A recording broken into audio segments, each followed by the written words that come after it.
Attendez. J-1 avant le match espagnol contre le Barça, on a eu le droit à quelques infos. Hansi Flick en conférence de presse, c'est un match intéressant. L'Espagnol fait un travail exceptionnel et l'équipe joue bien. Nous devons être attentifs et jouer à notre meilleur niveau pour l'emporter. Lamine Yamal et Dani Olmo sont prêts pour le derby. Ça, c'est une excellente nouvelle et ça fait plaisir à savoir. Hier soir, on avait appris que malheureusement Lamine Yamal n'avait pas fini l'entraînement. Et d'après les rumeurs, ça nous disait que c'était rien de grave. Et connaissant le Barça, on n'était pas encore serein à 100%, mais avec les propos d'Hansi Flick, maintenant on l'est. Ronald Araujo ne reviendra pas tant qu'il ne l'aura pas décidé. Comme on le sait tous, il a déjà repris l'entraînement. Maintenant, pour la date de retour, on verra bien. Peut-être que finalement demain il sera dans le groupe, ou si c'est pas le cas, je pense qu'il sera présent pour la Supercoupe en Arabie Saoudite. Il est normal que l'ambiance soit tendue. L'an dernier, ce n'était pas facile de jouer là-bas non plus. Je ne vois aucune différence et Johan Garcia cette semaine, il est calme, il a confiance en lui et demain il voudra le prouver. Quand je regarde la ligne défensive, je pense qu'il nous faut un joueur de plus à ce poste. On verra bien. Il faut que ce soit une solution judicieuse. On verra bien si le Barça recrutera pendant le mercato hivernal, même si à l'instant T pour moi je pense qu'on va ramener personne. Et à tout moment il pourrait y avoir une recrue du style Cancelo ou un truc du genre. Bref, en tout cas rendez-vous demain pour le match qui sera à 21h. Et s'il vous plaît le Barça, pas le droit à l'erreur.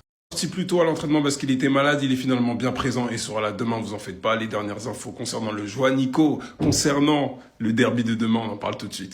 Celles et ceux qui s'inquiétaient, comme je viens de le dire, il sera présent, vous en faites pas. Un derby, l'homme des grands soirs, qui progresse sans cesse, sûr qu'il sera là. Il était malade mais c'est fait tout beau en plus. Demain c'est jour de derby, demain c'est jour de Joanico, voilà. Porter un héros après le maintien contre l'Espagnol. Faut savoir, on est riche ou on n'est pas riche? C'est l'accueil qu'ils veulent lui donner demain.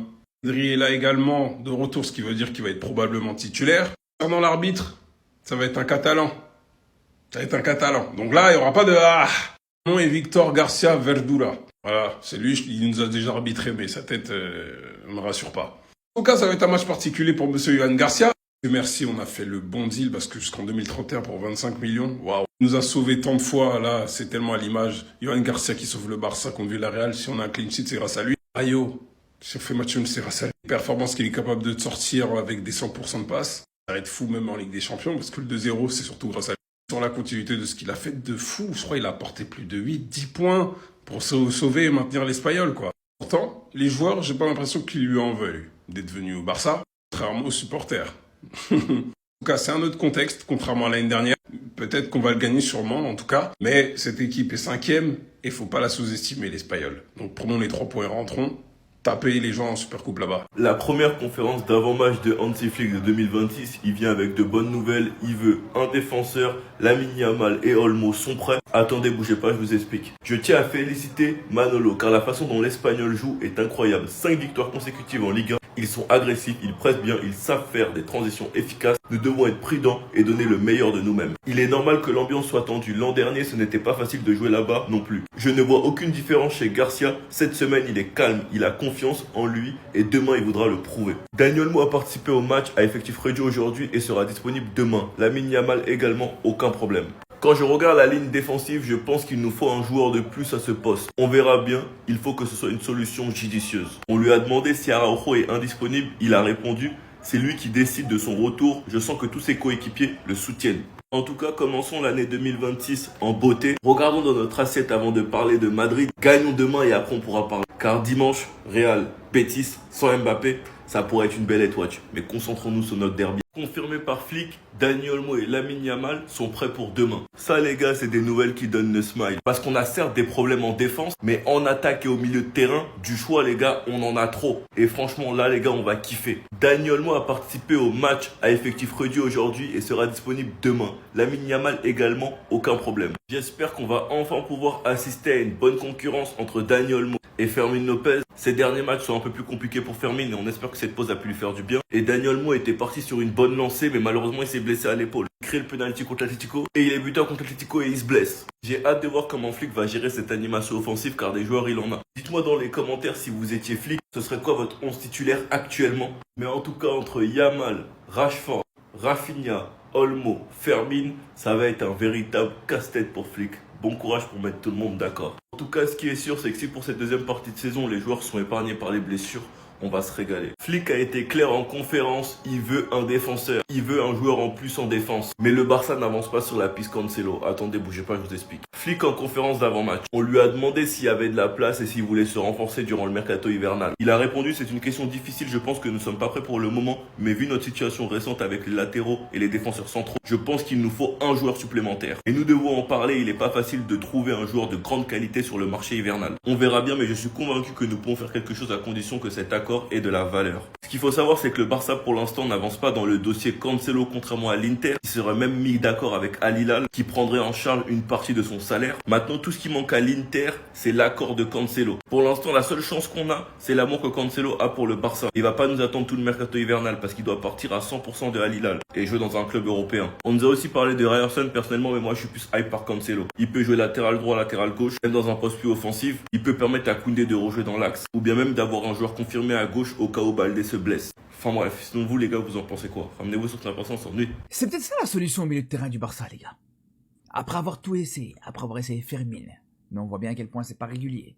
Après avoir essayé Olmo, c'est encore moins régulier que ça. Après avoir tout essayé, ce qui a été possible, imaginable, même certains joueurs comme Damassia, comme le petit Dro, on voit bien qu'il n'est pas encore assez prêt. Peut-être qu'un milieu de terrain, avec Pedri, Eric Garcia en 6, comme ça a été le cas sur les derniers matchs, ça a été très bon, et Bardi en 10, ça peut être une vraie possibilité. Moi, je vous le dis, les gars, quand on voit son potentiel technique, sa qualité technique, déjà pour moi, franchement, il mérite beaucoup plus de temps de jeu. Ça fait plusieurs semaines, voire plusieurs mois que je le dis. Mais là, tu as cette possibilité de le mettre au milieu de terrain, de l'associer à Yamal sur le côté droit, et d'exploiter tout simplement toutes ses qualités techniques, ses qualités de dribble, ses qualités techniques, ses qualités de frappe, comme il est marqué ici.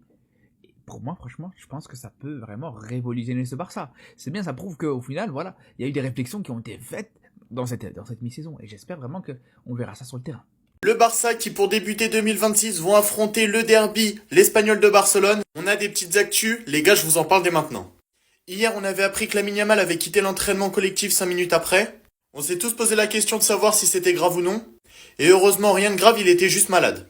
Lamine Yamal sera avec le groupe demain et sera prêt pour le derby, il était malade aujourd'hui. D'ailleurs, ça tombe mal pour Pere Mila parce que hier on lui a posé la question « Préférez-vous marcher sur Juan Garcia ou Lamine Yamal ?» Il a répondu Lamine Yamal. Garçon, t'as provoqué Lamine. Ah, bonne chance à toi. Aujourd'hui, il y a eu entraînement. Toute l'équipe était là, sauf du coup Gavi et Christensen.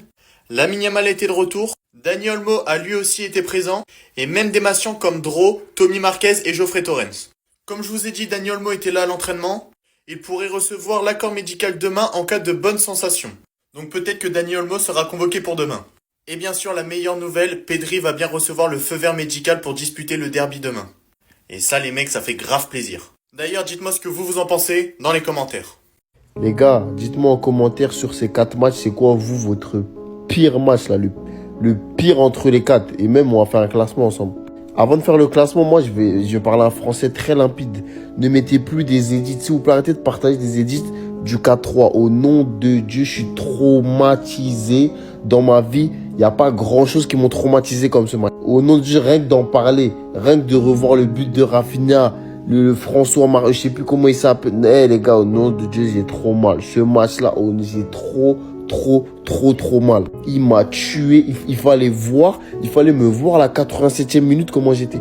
Il fallait voir quand on menait et qu'Yamal a touché le poteau comment j'étais. Le Barça, saison de dingue, avec un effectif limité, qu'on encaisse, mais qu'on met des buts, saison de fou. On est à 2 secondes d'une finale de Ligue des Champions contre le PSG. J'allais mourir avant. Quand j'ai entendu à Serbie, c'est fini. Les gars, s'il vous plaît, mettez plus d'édits de ce match. Je vais répéter, je vous jure que c'est un traumatisme. Tant qu'on ne gagne pas LDC, ce match-là, c'est trop. Bref, pour le classement, dernier du classement, 8-2. 8-2, j'ai été foudroyé, j'ai pris des coups, j'étais que comme ça, Ça m'a rien fait. Ils nous ont foudroyé fin. Ça m'a fait, mais fin. 8, on a pris 8, allez, c'est bon, on taille. Ensuite, le 4-1 à Montjuic. Trop d'espoir. À l'aller, on avait gagné le match aller, c'était trop propre, trop parfait. On arrive au Montjuic, on mène à 0, le petit Yamal. Et les gars, ce match-là, Araujo, il est venu, c'est bon. Il a dit Araujo, nous a appris, nous a dit rentrer chez vous. J'ai eu trop mal. Trop mal. Mais le match qui est en première position pendant très longtemps, avant l'Inter, c'est le 4-0. Ça, c'était impossible. 3-0 à l'aller, match parfait. Dembélé, Dembélé, ballon d'or là du PSG. Il a la balle de 4-0. Au final, on arrive à perdre la balle. Eh les gars, ça, traumatisme pendant trop longtemps. Je pensais que j'avais tout connu avant ça. Parce que ça, c'est même pas une humiliation. Ce match-là, il m'a tué. Rien que d'y penser, il me fait... Rien que de voir le maillot jaune, j'ai mal. Les gars, est-ce qu'on se ferait pas une actu Barça rapide avant de dormir? On va se la faire. Les gars, on va commencer par l'agenda du mois de janvier. C'est normal. On joue le derby contre l'Espagnol. Il faudra soutenir Johan Garcia. Ensuite, demi-finale de Coupe du Roi contre l'Athletic. Ça va être chaud. Finale, on veut revoir des danses des Ike Fouet. On joue la Sociedad. À domicile, ça va être difficile. Slavia Prague, c'est prenable en Ligue des Champions, il faudra prendre 3 points. Oviedo, c'est prenable aussi. Et on termine par Copenhague, il faudra aussi aller prendre les 3 points. Les gars, comment vous sentez ce mois de janvier? Pour information aussi importante de garder en tête, Hansi Flick, il compte énormément sur Bernal pour la deuxième partie de saison. Hansi Flick, il compte énormément sur Rooney Bargi et il hésite même à le faire changer de poste pour le faire jouer milieu offensif durant la deuxième partie de saison. Fabrizio Romano, il nous a dit aujourd'hui, il y a quelques heures, que normalement le FC Barcelone et Cancelo, ça devrait pas se faire. Le FC Barcelone suit la situation de près, mais pour l'instant, Cancelo, il n'est pas ouvert à diminuer son salaire pour venir au FC Barcelone.